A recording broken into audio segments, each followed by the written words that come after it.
Welcome to the first episode of What the Hell, and today we are going to be talking about how to heal from a mother who couldn't love you the way you wanted or needed.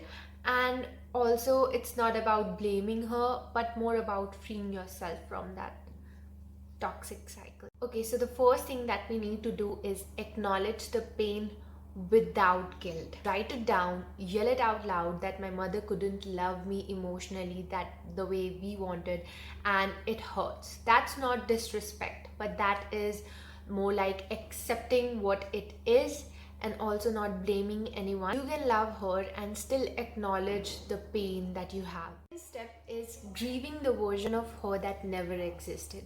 Now, you are not weak for missing her affection and love.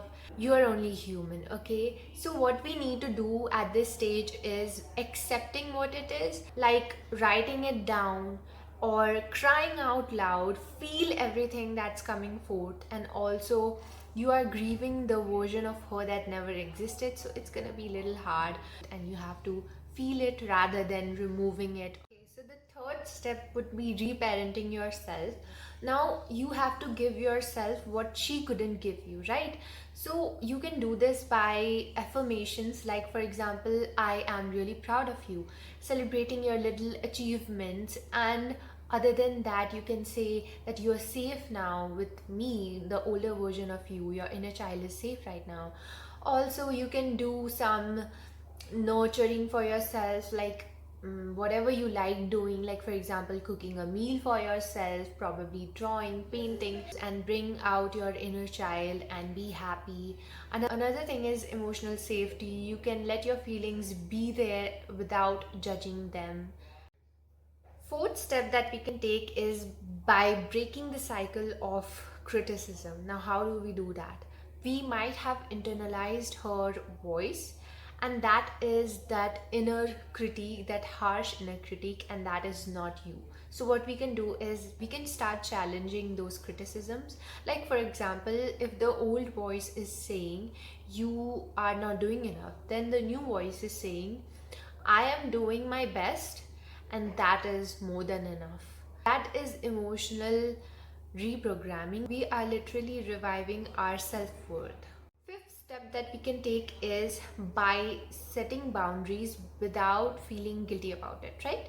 So if she's still critical and draining, what we can do is we can limit our emotional sharing.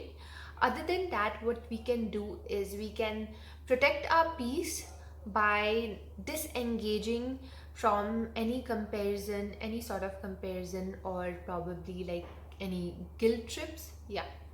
If she doesn't understand, we have to protect our peace. That is not disrespect or rebellion, but that is that self-respect. Sixth step that we need to take is by finding that healthy mother energy from elsewhere. You can get that healthy mother energy from any other sources, like probably your friend or your therapist or your older friend. It can be anyone. You can find that healthy dynamic between you and that person, and you can get nurtured by that connection. You have to let yourself be nurtured and guided safely. Seventh step that we need to take is forgive, but on your terms. Like, forgiveness does not mean that everything is now fine. No, but it means that not letting that pain hurt you and control you, and that cycle will repeat if you don't do that. So you have to stop that cycle by forgiving the situation, dynamic, whatever it is, and not let that thing control you or your life.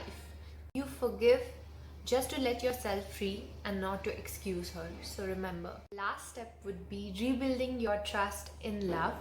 And also, it might feel weird when someone would compliment you, right? Because for someone who has never received that kind of love, affection, and by doing this, you are rewiring your brain to accept that I am also worthy of love. And I guess this was it about mother issues. I discovered all these things in probably last few years, last 5 years, and I hope this helped you. And if it did, then don't forget to like, share, and subscribe.